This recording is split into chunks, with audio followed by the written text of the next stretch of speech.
नमस्कार, आप देख रहे हैं नेशन मिरर। मैं हूं दिव्या। आइए शुरुआत करते हैं सीएम न्यूज बूस्ट की। मुख्यमंत्री डॉक्टर मोहन यादव ने कुन्नू नेशनल पार्क स्थित कुन्नू नदी में 53 घड़ियाल और 25 कछुओं को रिलीज किया। इस अवसर पर उन्होंने कहा कि मध्य प्रदेश सरकार विलुप्त प्राय वन्य जीवों के संरक्षण और संवर्धन के संकल्प के साथ कार्य कर रही है। मुख्यमंत्री डॉक्टर मोहन यादव ने कहा कि मध्य प्रदेश में पर्यटन के क्षेत्र में निरंतर प्रगति हो रही है। प्रधानमंत्री नरेंद्र मोदी की पहल पर शुरू हुआ चीता प्रोजेक्ट निरंतर सफलता की ओर आगे बढ़ रहा है। इससे प्रदेश में चीतों की संख्या बढ़कर 48 हो गई है। मुख्यमंत्री डॉक्टर मोहन यादव ने कुन्नू नेशनल पार्क स्थित कुन्नू नदी में घड़ियाल और कछुओं को रिलीज करने के बाद ये बात कही। वन्य जीवों का एक तरह से स्वर्ग समान है।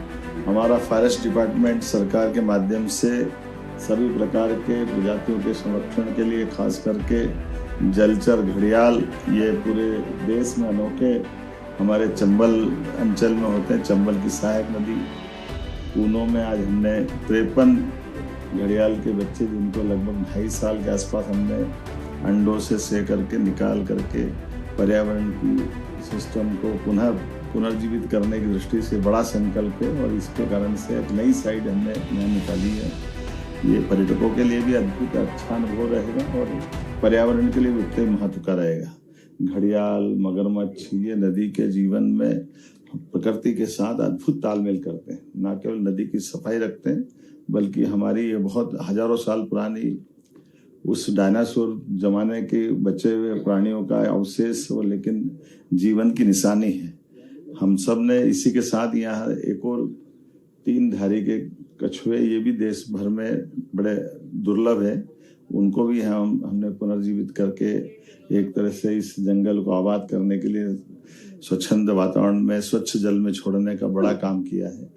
मैं अपनी ओर से मध्य प्रदेश सरकार की ओर से सभी वन्य जीव प्रेमियों को भी ये बधाई देना चाहूंगा। यशस्वी प्रधानमंत्री के नेतृत्व में जब से पालनपुर कुन्नू में चीता पुनर्स्थापन का काम प्रारंभ हुआ, उसके बाद एक के बाद एक बहुत सारे प्रकार से हमने सभी जंगल के अंदर उन सारी जीव जातियों को पुनर्जीवित करने का संकल्प लिया है और ये हमारे लिए सौभाग्य की बात है। चंबल का ये पालनपुर कुन्नू का क्षेत्र सभी प्रकार की प्राकृतिक संपदाओं का अथाह भंडार है।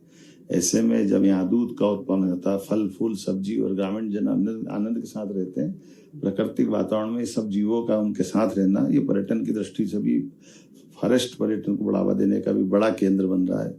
पूरे देश में सबसे ज्यादा टूरिस्ट कहीं आए हैं, गत वर्ष के 2 वर्ष के रिकॉर्ड देखें तो मध्य प्रदेश में आए हैं।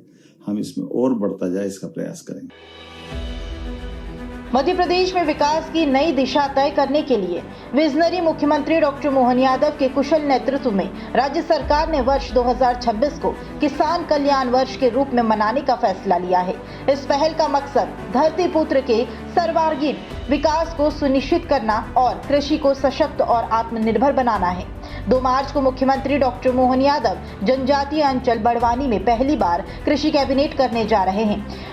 इस ऐतिहासिक बैठक में सीएम डॉक्टर मोहन यादव कृषक कल्याण, कृषि को उद्योग से जोड़ने और किसानों की आय वृद्धि से संबंधित महत्वपूर्ण और कई जरूरी निर्णय लिए जाएंगे। कार्यक्रम को लेकर बड़वानी जिले के प्रभारी मंत्री गौतम टेटवाल ने कार्यक्रम स्थल का निरीक्षण भी किया है। जुलवानिया और नागागाड़ी तक ही सहजना नहीं, ये झाबुआ जिले में मेरा जनजाति समाज के बीच में माँ नर्मदा जी के पावन पवित्र तट तीर्थ पर हमारा जो जनजाति समाज है उसको सम्मान देने के लिए और उसके परिश्रम का सही आकलन हो। मेरा समाज यहाँ बहुत अच्छी कृषि करता है और कृषि के साथ में जो कृषि उसकी उपज है उसका मूल्यांकन भी ठीक से हो और साथ ही जो फल उद्यान के क्षेत्र में केला और सब्जी के क्षेत्र में सब्जियां जो अधिकतम उत्पादन करता है, 2 और 3 फसल लेता है, उसका सही मूल्यांकन भी हो और उसको लेकर के कृषि कैबिनेट के रूप में मध्य प्रदेश के यशस्वी मुख्यमंत्री डॉक्टर मोहन यादव जी आ रहे हैं। फिलहाल सीएम न्यूज बूस्ट में इतना ही। बने रहिए नेशन मिरर के साथ। नमस्कार।